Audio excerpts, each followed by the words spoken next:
Alors aujourd'hui, c'est la première vidéo longue sur YouTube.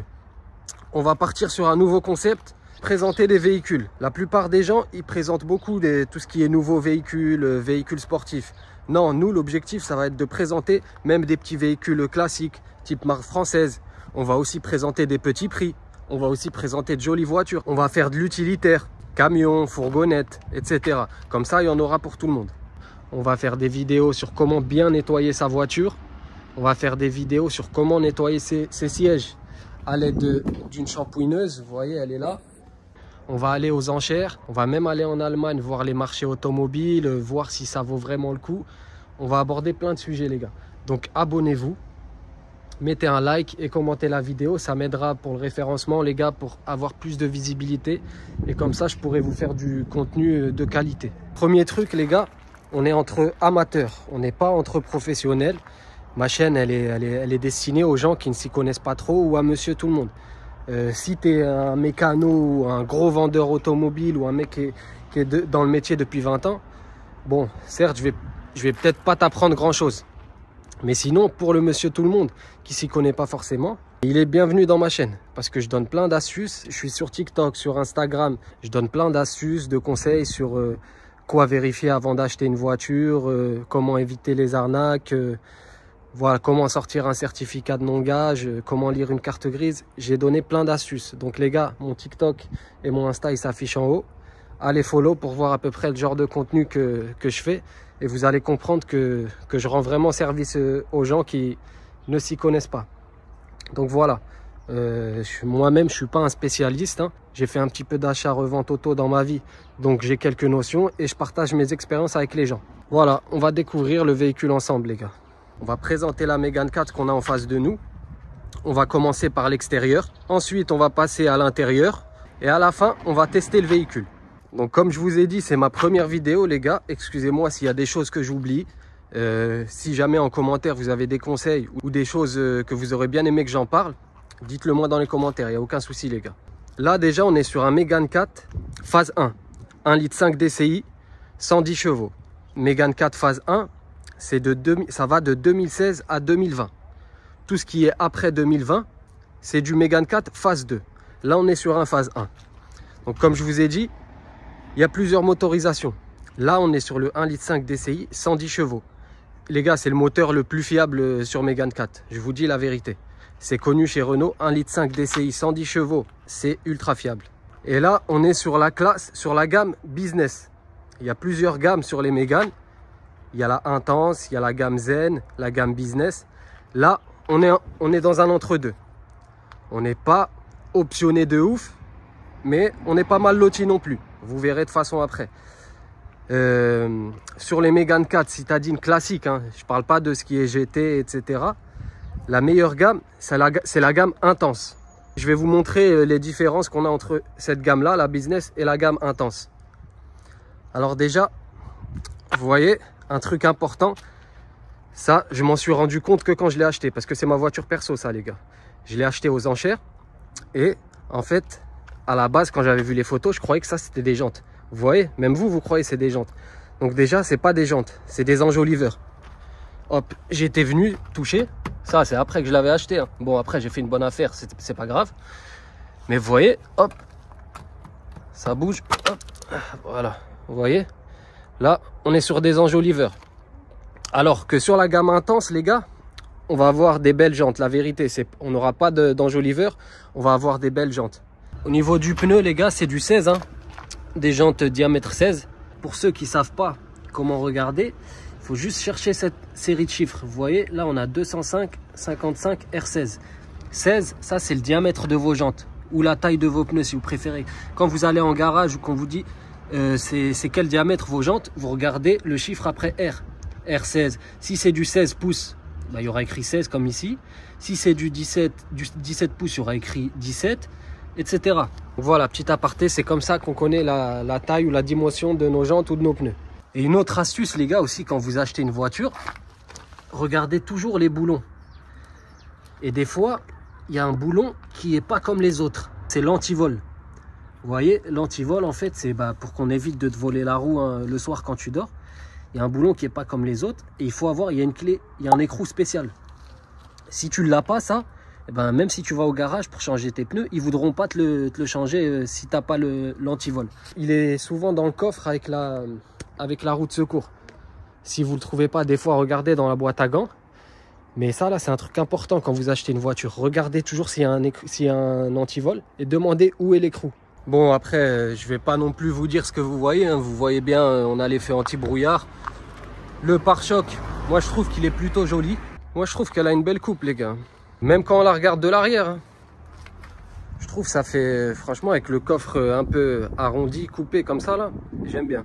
La vérité, les gars, c'est une des meilleures berlines françaises. Niveau aspect, niveau esthétique, je trouve qu'ils ont fait fort. Même au niveau des phares, les gars, je trouve qu'ils sont bien faits. Hein. Ça fait un peu des petits yeux. Et la nuit, franchement, quand ils sont allumés, ça fait vraiment un sacré effet. Je vais essayer de prendre en photo ce soir, là, quand il fera nuit. Et puis, je vais vous montrer. Alors déjà, sur cette gamme-là, on a les radars de recul. Et on l'a aussi à l'avant. Vous voyez, c'est ça. Ça, là, quand vous voyez, ça veut dire qu'elle a l'aide au stationnement. Pareil à l'avant. Vous voyez, là, on l'a. Et puis, tu en as 3-4 là, tout le long du pare-choc. Donc, quand vous voyez ça, ça veut dire que le véhicule, il a l'aide au stationnement. Ensuite, les gars, niveau option extérieure, elle a un truc qui est plutôt pas mal, j'aime bien. C'est qu'on n'a même pas besoin de sortir la clé. Tu arrives devant le véhicule, hop, tu mets juste ta main. Hop, vous voyez, là, j'ai juste mis ma main, c'est ouvert, les rétros, ils s'ouvrent. Et hop, on ouvre. Donc déjà là, le fait de même pas sortir la clé quand on rentre du véhicule et quand on sort du véhicule, moi je trouve ça, franchement, c'est une très bonne option. Et ça, ils le font depuis les Mégane 2, les gars. Ça date pas de la Mégane 4. Hein. La Mégane 2, elle faisait. T'avais pareil, carte main libre. Tu rentrais dans le véhicule, il s'ouvrait tout seul directement. Et pour démarrer, pareil, tu n'avais même pas besoin de rentrer la clé là dans le lecteur. D'ailleurs, ça c'était une grosse galère, les gars. Le lecteur sur les Mégane 2, Laguna 2, etc. Là. 90% des gens qui avaient ces véhicules, ils avaient un problème de lecteur de carte. À chaque fois qu'ils mettaient la carte, elle a détecté une fois sur deux. Des fois même, il fallait mettre une cuillère pour que ça fasse bien contact. Bref. Puis même chose quand on sort, les gars. Vous voyez, hop. Là, je sors, je m'en vais. Il va se fermer tout seul, hop, voilà. Autre chose aussi, les gars, là je vais démarrer le véhicule pour que vous voyez. On a des LED d'ambiance, les feux de jour, les feux d'urne, tu peux l'appeler comme tu veux. En gros, des feux qui restent tout le temps allumés là. Le problème, c'est que sur les phases 1, les gars, 90%, même 95% des véhicules que je vois, ils ont le même problème que moi. Il y a un des feux qui, les LED, elles sont mortes, elles éclairent très mal. Donc je vais démarrer pour vous montrer. Mais j'ai mon pote pareil, il a la phase 1, sauf que lui il a la version 130 chevaux en intense, même chose, vous allez voir. Et le problème, c'est que les LED, elles sont dans le phare et c'est pas comme une simple ampoule, tu changes et puis ça remarche. Ça c'est incrusté dans le feu. Si tu veux changer, il faut ouvrir le feu, bref, c'est trop compliqué. Il faut racheter un phare carrément. Donc voilà, un phare là en neuf sur ça, là c'est facile, du 200-300 €. Donc je vous laisse imaginer que j'allais pas les changer quoi. Après je me suis renseigné en concession parce que les gars, il faut savoir que des LED normalement c'est pas censé mourir, hein. C'est censé tenir tout le temps, surtout sur une voiture. Donc je me suis renseigné en concession et en fait c'était garanti que jusqu'à 3 ans. Donc ça veut dire là moi je l'avais acheté le véhicule, il avait plus de 3 ans, donc c'était plus pris en charge quoi par le constructeur. Donc voilà, ça c'est un truc que je trouve dommage, surtout que ça y est sur presque toutes les Mégane 4, les gars. Bref, on va démarrer. Je suis désolé, les gars, j'ai une attelle, c'est pour ça que je marche doucement ou bien je suis essoufflé. Hop, on va démarrer. Voilà. Là, je vais repasser devant le véhicule. Puis vous allez voir, là, même s'il y a du soleil, normalement, on va voir. Il y en a un, on dirait, il n'est pas allumé du tout. Hop. C'est vrai que là, on voit vraiment très mal, là. Dommage. Je vous referai une photo quand il fera nuit, les gars. Mais hop, si vous regardez ici, vous voyez, hop, on a les feux LED, quoi. Vous voyez, il fait de là, tac, et il vient ici. À droite, on le voit quasiment plus. La journée, on le voit pas du tout. Donc vous voyez, c'est celui-là qui est mort. Celui-là, on voit plus que Vous voyez les 3 bandes ici là. Alors que normalement on devrait voir tout ça, tac, jusque là. Parce que ouais les gars, ça c'est pas des feux, c'est des phares. Et à l'arrière, c'est des feux. Nous on a tendance, même moi je fais l'erreur, hein, on parle de feu. Mais ça les gars, c'est des phares. Ensuite les gars, on va passer au coffre. On va regarder la taille du coffre. Hop. Vous voyez, c'est bon. C'est pas grand de ouf. C'est pas petit non plus. Ça va, c'est assez profond. Mais voilà, là franchement, on est sur un entre-deux. On n'a pas un petit coffre, on n'a pas un long coffre non plus. En dessous, on a la roue de secours. Hop. Là, franchement, à moins que tu recherches vraiment un coffre avec beaucoup de place, ce coffre-là, il fait le taf. Ensuite, les gars, on va ouvrir le capot. Puis je vais vous expliquer les quelques ce que j'ai fait sur le véhicule. Ça fait 3 ans que je l'ai. Hop. Et franchement, je vous ai dit, hein, les gars, 1,5 litre DCI 110. Si vous voulez le moins de soucis possible, prenez ça, les gars. Donc là, on est sur le moteur. Donc, qu'est-ce que j'ai fait moi sur le véhicule depuis que je l'ai acheté? Il faut savoir déjà, ce véhicule, je l'ai acheté aux enchères. Je l'ai acheté aux enchères. J'ai fait, ça va, franchement, une assez bonne affaire. Mais il y avait des frais à faire. Donc déjà, il avait une contre-visite. Parce que l'enchère où je suis allé, ce qui est bien, c'est qu'il passe un contrôle technique automatiquement au véhicule. Donc j'avais le contrôle technique, etc. Alors si je me rappelle bien, j'avais un triangle à changer. J'avais un triangle à changer. Disque, plaquette. Plus, est-ce que j'ai fait une vidange? Je crois que j'ai fait une vidange, ouais. J'avais fait une vidange. Bah ouais, je venais de l'acheter, j'avais fait une vidange. Voilà.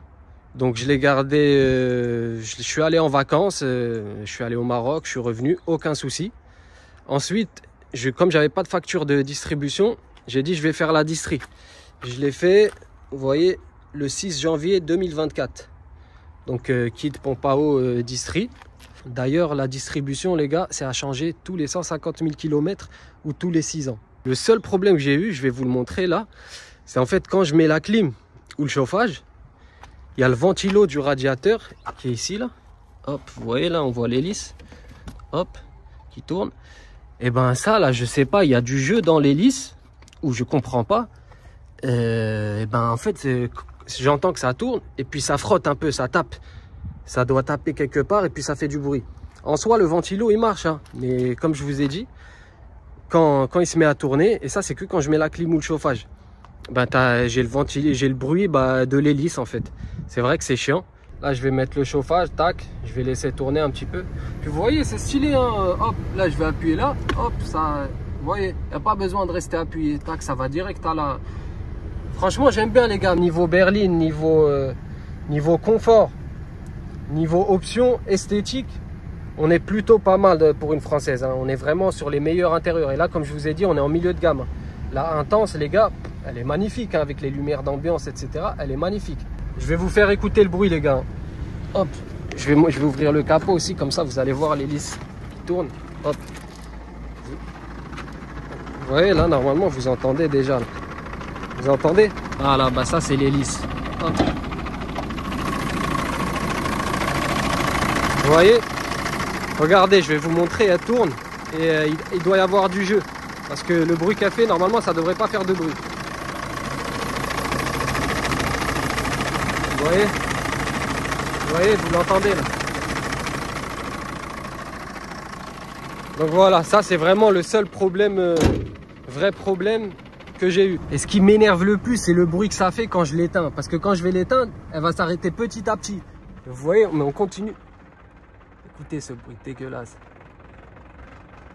Vous voyez, c'est chiant. Il y en a, moi mes potes ils me disent bon, c'est bon tant qu'il marche bien, je m'en fous, moi je le changerai pas. Moi non les gars, je peux pas, faut que je le change. Je peux pas sortir de ma voiture et entendre ce bruit là. Mais sinon les gars, à part ça, à part les frais que je vous ai dit, j'ai pas fait de frais, j'ai pas eu de panne bizarre. Ah si, excusez-moi, maladie des Renault les gars. J'ai eu Mégane 2, Mégane 3 et je vous jure que Mégane 3 j'ai eu la même chose. Vous voyez ça là, tuyau d'admission d'air. Bref, c'est une durite. Et quand j'étais en vacances, ça c'est la deuxième année. La deuxième année, je suis reparti en vacances et d'un coup, j'ai eu le voyant moteur et je sentais que de temps en temps, elle perdait de la puissance. Comme je savais pas d'où ça venait, je suis allé voir un mécano. Lui, il m'a parlé d'injecteurs, il m'a donné un produit pour les injecteurs. C'était un peu mieux, mais bon, je suis rentré et sur le retour, perte de puissance. Sur l'autoroute, il suffisait qu'il y ait juste une petite montée. Le véhicule, il bloquait à 80, 70. Donc je suis parti voir le mécano. Et au début, ils ont pas fait attention. Il a testé ça, le petit capteur ici. C'est le capteur de pression. Il avait testé un autre capteur à côté, je sais plus c'est quoi. Mais bref, ça voulait toujours pas marcher. En fait, cette durite, les gars, elle était légèrement percée. Mais légèrement. Et ça, là, c'est la maladie des Mégane, apparemment. Je me suis renseigné. C'est la maladie de tous les Mégane. Même Scénic, tout ça, parce que c'est même moteur. Et du coup, ça, là, ce qui est bon à savoir, c'est que cette durite, là, ce tuyau d'air d'admission, en neuf, il se vend que chez Renault. Tu peux pas l'acheter chez les Barreau, AD, etc. Chez Renault, il était à 250. Je crois avec la remise mon mécano de 220, un truc comme ça. Moi, bon, comme je suis un mec, j'aime bien les économies, je me suis dit, je vais le prendre d'occasion. J'ai appelé les casses autour de chez moi, il n'y avait pas. Je suis allé sur internet et je l'ai trouvé. Je l'ai trouvé à 70 €. Bon, le mécano, je le connais bien, c'est pas chiant à changer. Il me l'a posé gratuitement, limite. Et c'est reparti nickel. Donc en fait, c'est ça qui crée ma perte de puissance. Comme c'était un peu fissuré, il y avait de l'air qui sort. Et ça, en gros, bon, je suis pas mécano, j'ai pas envie de vous dire n'importe quoi. Mais en gros, c'est comme si... Pourquoi on a une perte de puissance? Le véhicule il se met en défaut parce que il capte que l'air qui rentre n'est pas le même que l'air qui sort. Je sais pas si vous comprenez. Il n'y a pas autant d'air qui est rentré, qui est ressorti. Donc quand ta voiture elle détecte ça, et ben c'est là que tu te retrouves avec des pertes de puissance, ralenti instable, etc. Les quelques trucs que je vous ai dit, c'est vraiment des petites réparations, hein. Je vous ai parlé du triangle, bah ça c'est parce que je venais de l'acheter. Je l'ai acheté pas cher, donc logique, il faut bien qu'il y ait des frais. Le triangle, disque plaquette, une vidange, distri, tout ça, c'est que des pièces d'entretien en fait. Donc en soi, ce moteur, les gars, c'est un très bon compromis. Et même, vous me direz, ouais, c'est un 110 chevaux, c'est un peu lourd et tout. Non les gars, franchement, je trouve que ça marche bien. Donc maintenant, on va passer à l'intérieur.